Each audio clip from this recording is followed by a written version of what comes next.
You know what everyone's talking about today. Russ, Josh Allen, previewing the Monday night game. Dak Prescott and the Cowboys, are they done? Let's talk up some Aaron Rodgers in that Sunday night football game. And the Bears quarterback controversy, Trubisky, Foles. Hell, even throwing the NBA Finals, you got the Lakers Heat storyline, LeBron facing his old team, Pat Riley facing his old team. A lot of connections there, and then the MLB playoffs are starting. And if they're talking Steelers Texans, maybe they'll say, yeah, Steelers look good, 3-0, but you know, they've played a bunch of 0-3 teams, and really it's Deshaun Watson who doesn't have any help. He's kind of getting screwed with the Texans. Bill O'Brien's the worst coach of all time. Bill O'Brien's a terrible manager. They have awful personnel. Deshaun Watson needs a lot of help. It's crazy though, in the first half, it didn't look like there was that much help needed when they were up 21-17, and Deshaun Watson looked pretty good. But what happened after that? Steelers completely shut him out in the second half, take control of the game, and end up winning 28-21. So what's really going on here? Steelers are flying under the radar. You have players putting up gaudy stats, fans are falling for the flavors of the month, rookie quarterbacks and young quarterbacks are coming out of nowhere, putting up career weeks while their teams are barely winning and the games are in the balance, which is cool because, one, you got to give credit where credit is due. There are a lot of players out there that are putting up awesome stats and they deserve all the hype and the respect. So let's keep hyping them up and let's keep raising the noise. While here in Pittsburgh, we have a healthier than ever, two-time Super Bowl champion.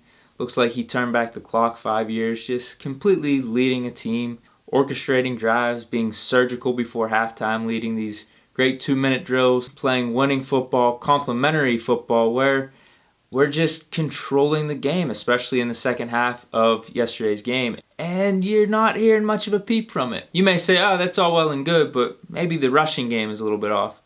Well, we have 3 100-yard rushers 3 games in a row, and we just had a rookie running back come in and average 7 yards a carry, 49 total yards in his first game. I don't know, the rushing game looks pretty good too. What about the defense? Yeah, I get it, the secondary looks a little bit shaky at times, but I'm going to hang my hat on what my friend Arthur Mote said on our podcast last week, that it seems to be more communication as opposed to the defense losing a step. And that excuse is only going to be valid for however many more weeks, probably no more after this. It's week 3 in the season. But they kind of proved it right in the second half yesterday, allowing 0 points and completely shutting them out and dominating. And then aside from the secondary, our front 7 looks amazing. We have the best pass rushing duo in the league with Bud Dupree and TJ Watt. Tyson Alualu is having a career year at 33.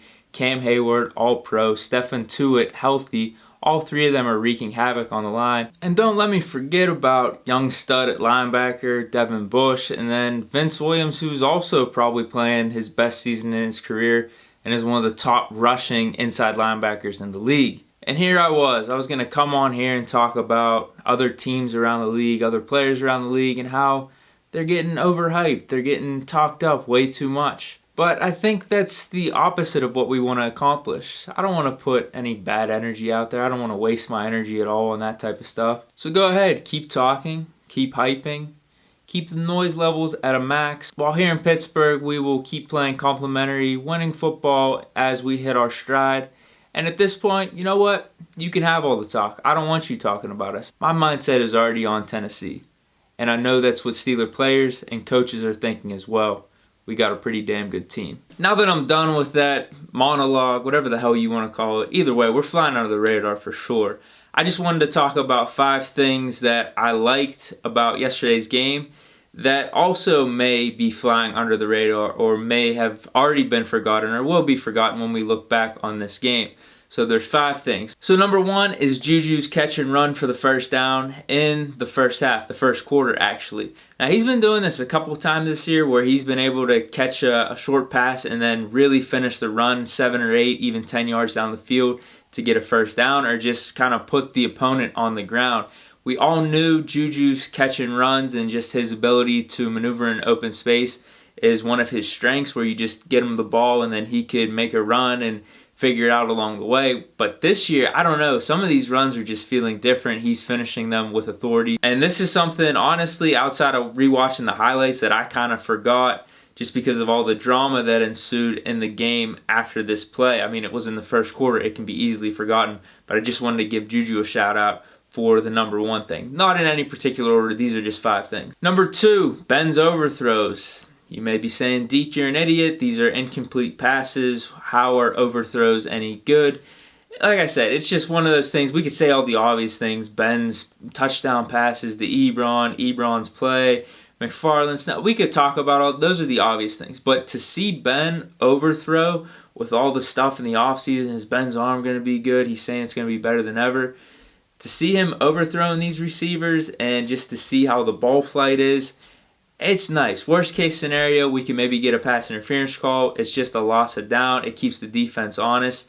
It's just something nice to see from Ben at 38 making these types of throws. Number 3 is Ben's gritty first down run. This may be forgotten as time goes on just because we won the game. If we lost, this is probably one of the top 2 or 3 talking points of today, how the refs are screwing us. But we ended up winning the game, and this may go as an afterthought at some point. I just love the mobility, even outside of just that run. Ben's mobility in the pocket for him to maneuver around, he's looking more and more comfortable back there. Just buying himself time to get some of these completions into the receivers. Just that motivation, that drive to make that roll out there and try to go for that first down, make the diving play, contact. It just shows you he's not playing with any limitations out there and he's at full confidence level. Next, Bud Dupree. A sack and a half. This was something that is easily forgotten. This was the Watt Brothers Bowl out there, but Bud Dupree has been quietly putting together an awesome season, improving last year was not a fluke at all. Impact plays in the Giants game, the Broncos game, and now this one 3 weeks in a row. He's definitely going to be getting paid in the offseason, hopefully by us, but either way, awesome for Bud Dupree. And the last one, Vince Williams, awesome hit and tackle for loss. He has been an awesome surprise, an unsung hero on this defense, viewed as primarily a situational linebacker for his rushing ability. Even if that's the case, he's been jumping out the screen these first 3 weeks, just making play after play, impact plays, momentum shifting plays, where you're just like, damn, that was a big hit. That's something we've been missing kind of in today's NFL, but Vinny is throwing it back, so shout out to him as well. So those were just kind of 5 things I looked at from the game yesterday and was like, man, maybe these are going to be flying under the radar in terms of topics and storylines for today. So yeah, that's it. This was like a half monologue, half 5 things I liked, 5 things I enjoyed, 5 things that flew under the radar from yesterday's game. So I hope you guys enjoyed the vid. Stay chilling. I got the podcast we're going to be recording later today, so stay tuned for that. Go over to Arthur Mo's channel and subscribe. But yeah. Stay chillin', everyone. Go Steelers, and peace.